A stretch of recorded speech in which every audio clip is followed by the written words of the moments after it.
from the Razor's Edge, and today we're going to be working on the La Lune comparison.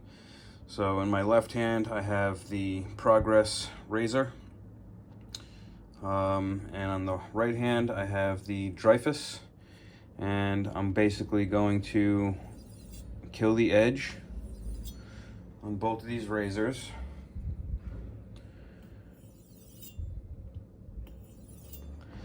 And what I'm going to do is a basic quick progression going from a bevel set on my 1K Chaucera to a fairly quick dollar cut of both of these blades.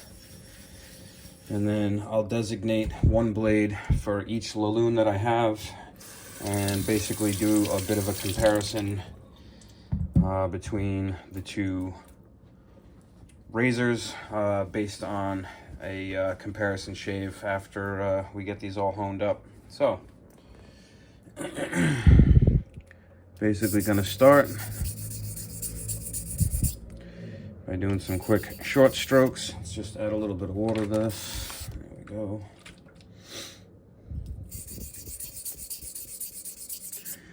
I'm torquing on the bottom of the tang to basically push the apex and the bevel of the blade down into the stone. And by doing these short half strokes,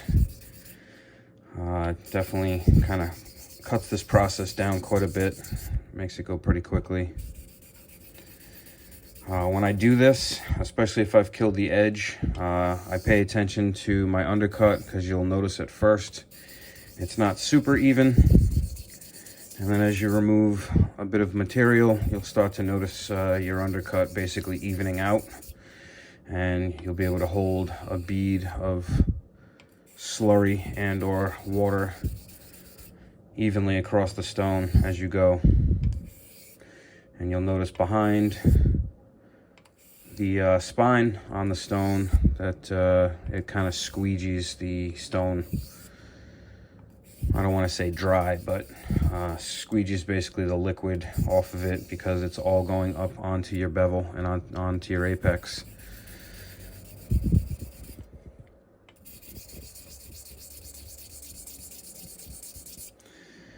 So over the last several months, I've definitely learned how to kind of speed this process up. Eric and Sean have both given me quite a bit of advice as far as honing when I first started, and I feel like I've accomplished some things, because at this point I don't really need to get asked those guys their opinions as often. So I guess that means I've been learning some stuff.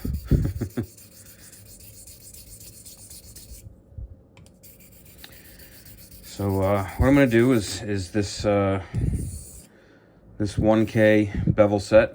Then I'm going to go to a conical for both of these, and we're going to do a quick dollar cut type progression to get these edges up to speed through the low and mid-range work, so that when I get to those finished La Lunes, I've got a nice beveled and fairly sharpened edge to work with to put a nice finish edge on. So I'm actually going to check this one, because it's starting to feel pretty smooth. So I'm just rinsing that off. I usually do my my packing peanut. And I like to go the long way, and then I'll turn it sideways and see how easily it cuts in. And you can hear a bit of a pop, but you can see that it's cutting. So that's basically what I look for mainly off my 1K. And seeing how we're doing two different razors, I'm gonna rinse this off and refresh this slurry with a fresh slurry for the other razor.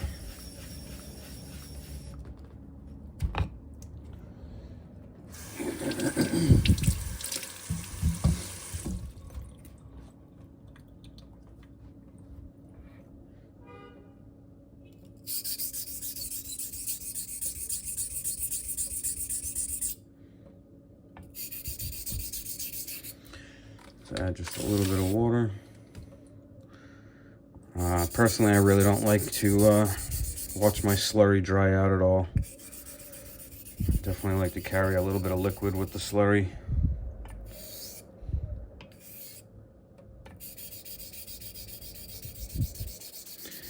And same thing, I'm torquing on my tang at the bottom of the tang and kind of putting some torquing pressure down into the bevel and doing some half strokes here to speed up the removal of material.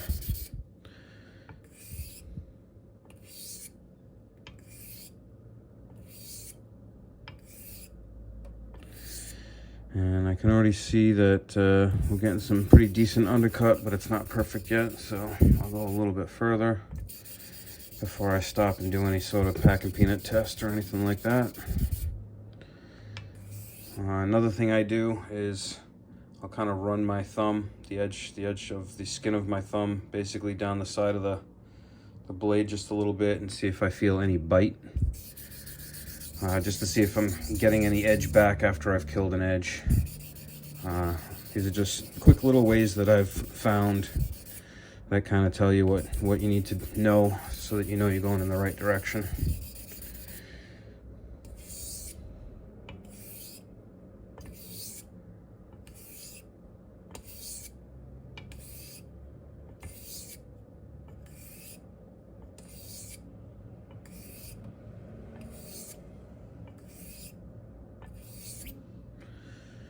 Let's just do a couple more.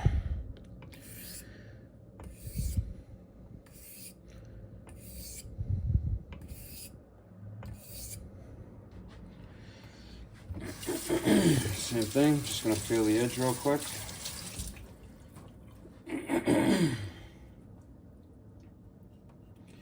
I'm feeling just the littlest bit of bite.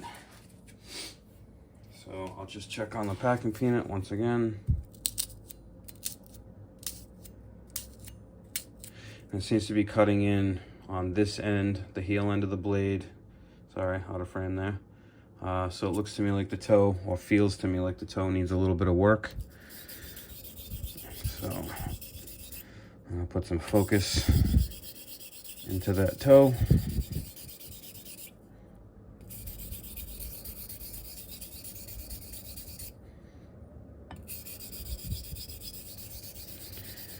When I hone, one thing I like to do is I try to keep my scales in line with my spine so that as I'm flipping the razor, it doesn't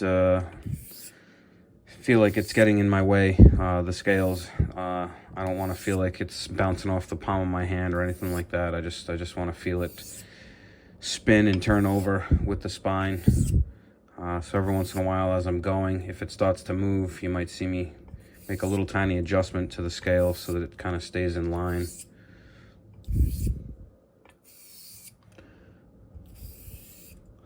Yeah, the undercut looks better.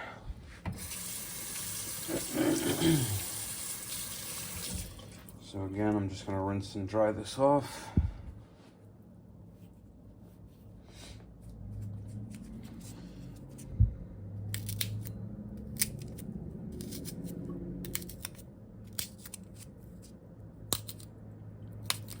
So you can hear it popping. It's obviously not perfect. It's not ideal, 100%,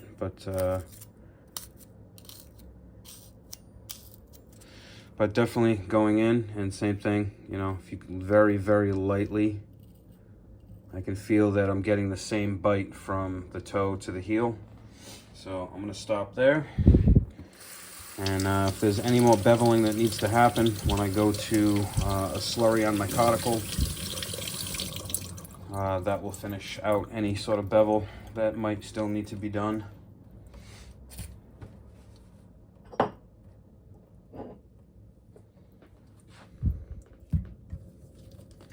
So this is my my tried and true La Gris. This is the first caudicle that I bought. It has the natural BBW on the back. I will double check with my 1200 Atoma, just to make sure that it feels nice and smooth and flat. But I never on a caudicle use diamond slurry. I've seen what it looks like under a microscope, and something about the diamond plate, the way it laps, it basically starts to peel the garnet out of the stone, and then it doesn't do it in a nice way. If you look at the slurry from a diamond plate on a caudicle, you will notice that the garnet is very jagged and not uniform. And when you just use a nice little slurry stone, it's like round, almost like perfect round BBs of garnet. So it's the one stone that I usually don't use the diamond slurry. I'm sure plenty of you guys know that, but I'm also sure plenty of guys out there don't know that. So something I've talked about with Sean and Eric, you know, enough times to know that it's not something I'm personally interested in doing. All right, so I'm gonna start with the progress, and more or less do the exact same type of motions in the beginning, just to make sure my bevel is set all the way. And when I run this blade across the stone, I want to see the liquid coming up onto the blade, and I want to see it squeegeeing the liquid behind it, more or less as evenly as possible.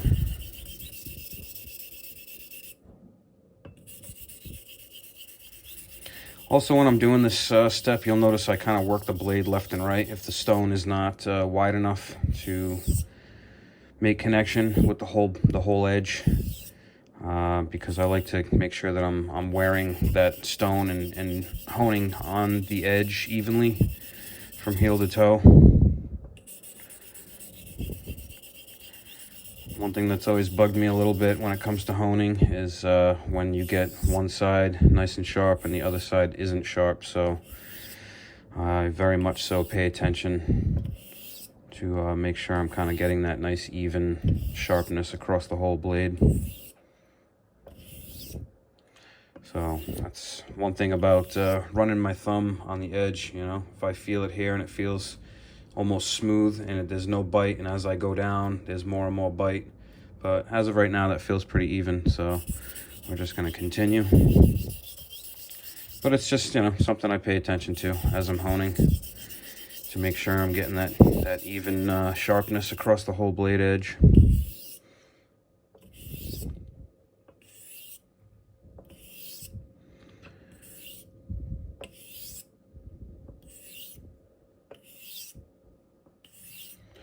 So at this stage, I'm still torquing towards the edge of the blade just a bit. And I'm starting to feel it kind of smooth out. So here's where I start to add a little bit of water. I personally like to spray my water when I'm doing a dollar cut. I like to spray it right on the razor itself and just let it drip off. That way it takes the thicker slurry off the blade and adds it back to the stone. Everyone, you know, I've seen guys do it multiple different ways, so whatever way works for you, to just get a few drops of water on there to dilute your slurry as you do this dollar cut. That's entirely up to you.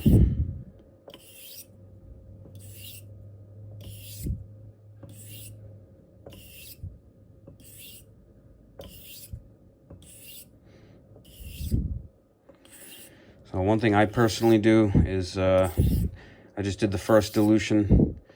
I'm still giving it a little bit of pressure, but when I go into my next dilution, I start to kind of ease up just a little bit and start to slide more towards a medium pressure.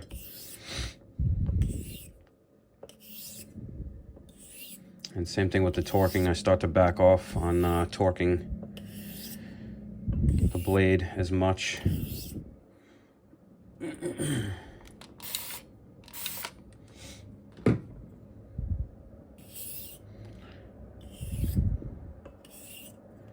So you might even be able to hear the pressure kind of easing up.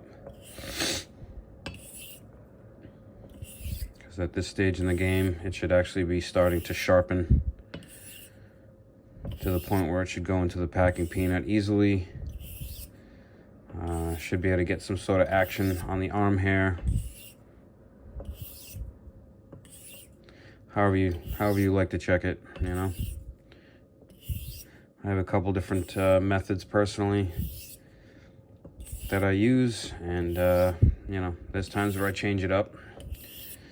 You know, today I might use a packing peanut, tomorrow it might be arm hair, the next day it might be both.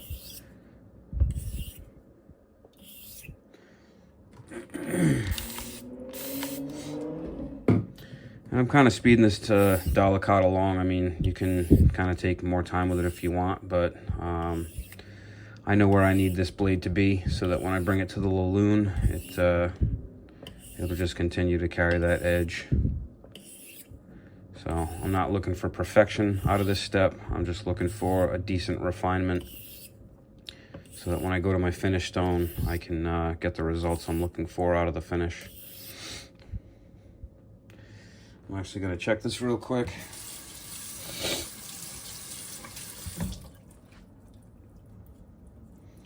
So same thing, I rinse everything off the razor, I dry it. I'm actually going to dry it again with a different towel that's drier. And then we're going to go back over to the packing peanut. Let's go sideways, I haven't.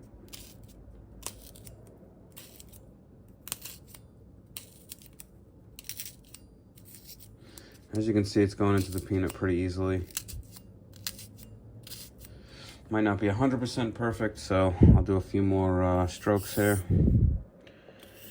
A couple more passes ought to do it. And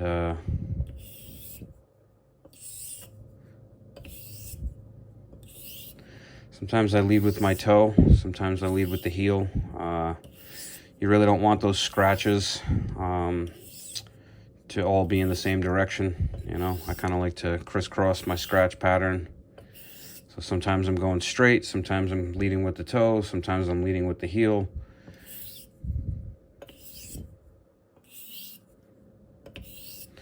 But at this point,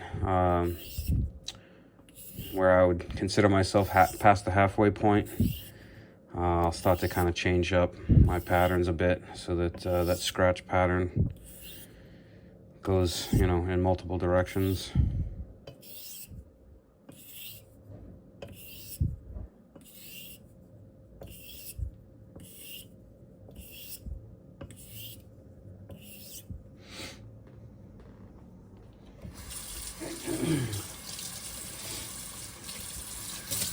So one thing I like to do before I move on with this particular blade is just a few water passes without slurry, just to feel like, you know, I'm kind of smoothing that apex, that bevel rather, down just a bit. You can even do a couple of spine leading strokes.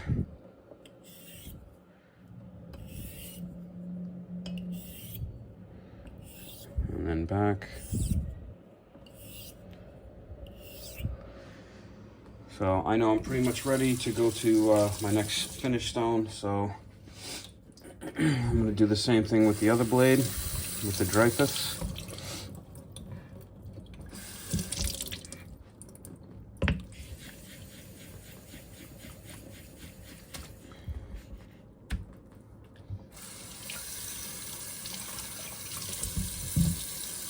Same thing. I don't like to use the slurry. I'm just making sure that stone is nice and flat before I go on to the next one. And I'm going to work my slurry up with a conical slurry stone. When I do this, I usually kind of swipe the bulk of the water off. Otherwise, you'll start to notice that it'll, as you go from side to side, it'll just start to carry your slurry right off the stone. So I usually get a little bit of that water off, but keep enough on there to still build a decent slurry.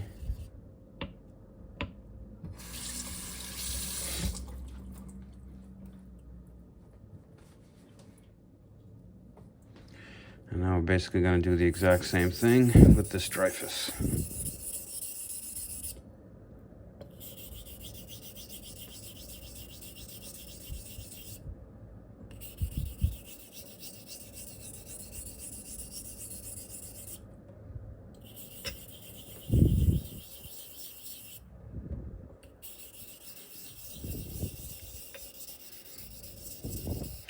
And one thing I'm always trying to be careful of, and I've mentioned this before, is these shoulders here, especially if there's a double shoulder. I'm really always trying not to run that into the edge of the stone. I really don't like to grind my shoulders off if I can help it. I mean, if you like to grind the shoulders off, you know, don't let me stop you, but I'm just letting you guys know what I personally like to do. Things I like to pay attention to.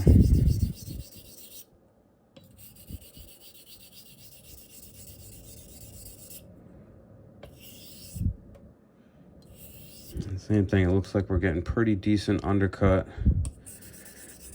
in one direction, but not the other, and it looks like the toe is lacking, and I'm just judging that all based on my undercut.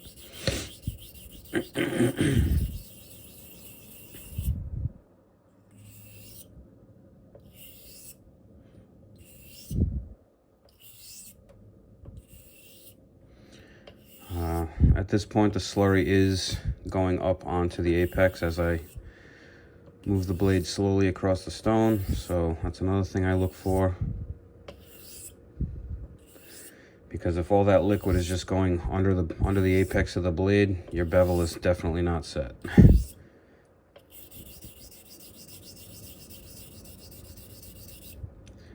So I'm going to torque this towards the toe just a little bit and give that toe just a little bit of extra. And then a couple of X strokes to kind of blend it. And same thing, yep, I'm already starting to feel a little bit of a bite.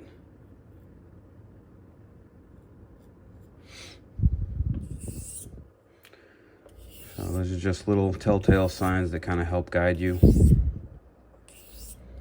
I'll do the packing peanut thing in a couple minutes here. I'm actually gonna add a little bit of dilution right now.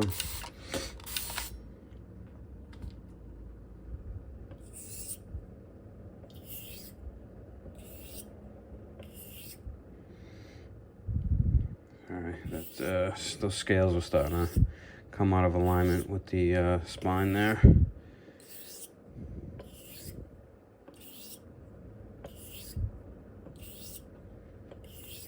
So once I get this blade to the point where I want it, I'm going to stop the video and prep the two La Lune stones and bring them both out here and show you guys what we're going to be comparing here. And then we'll do all of our finish work and call it a day. So this is starting to feel pretty smooth. Do another quick dilution.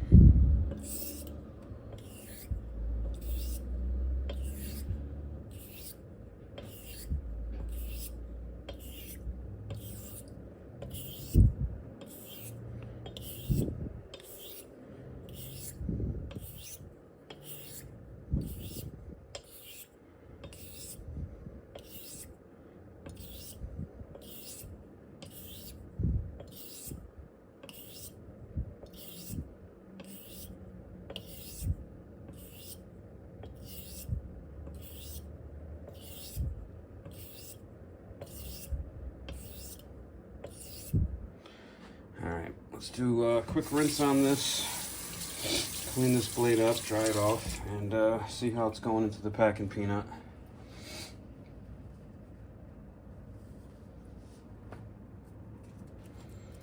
Let's grab another peanut here. I think that one's pretty much toast.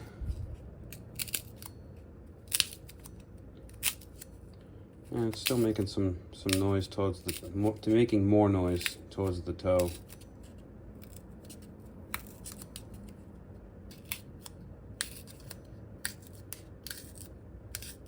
Yeah, so this toe, I could just see that it needs a little bit more work here, so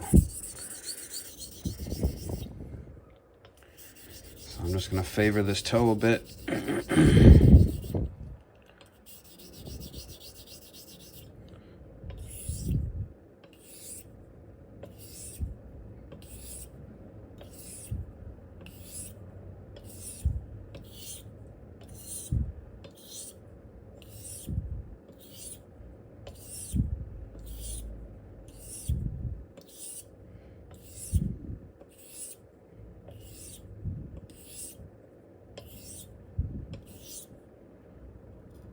Yeah, I can feel it actually starting to come up already.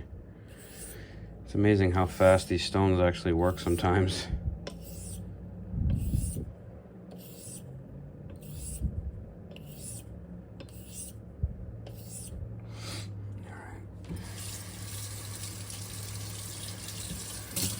Rinse the stone off, give it a couple water passes.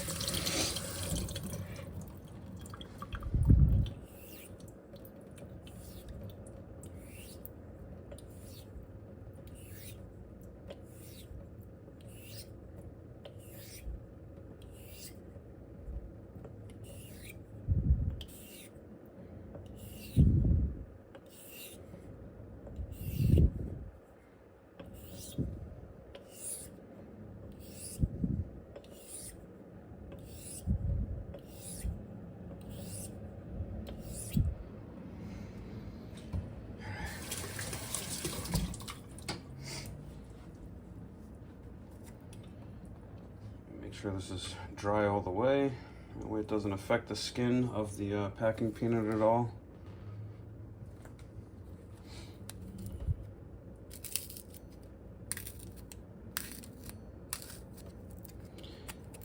Still making a little bit of noise. Yeah, it's making less noise at the heel.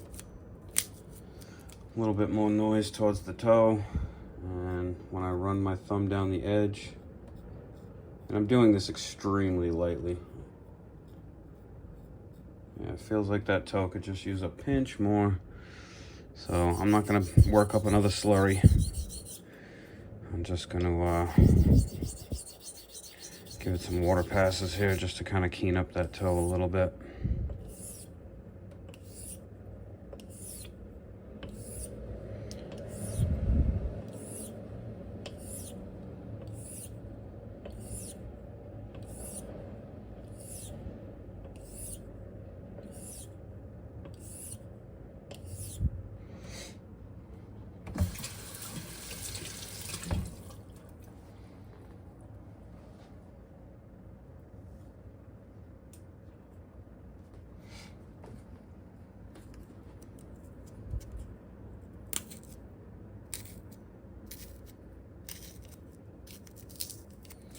Yeah, so it seems to have caught up a bit here. It's not quite as loud. It's slicing in much easier. So yeah, I'm gonna call that good, and I'm gonna stop right here and bring you guys back in a minute, and we'll be going to the two La Lunes.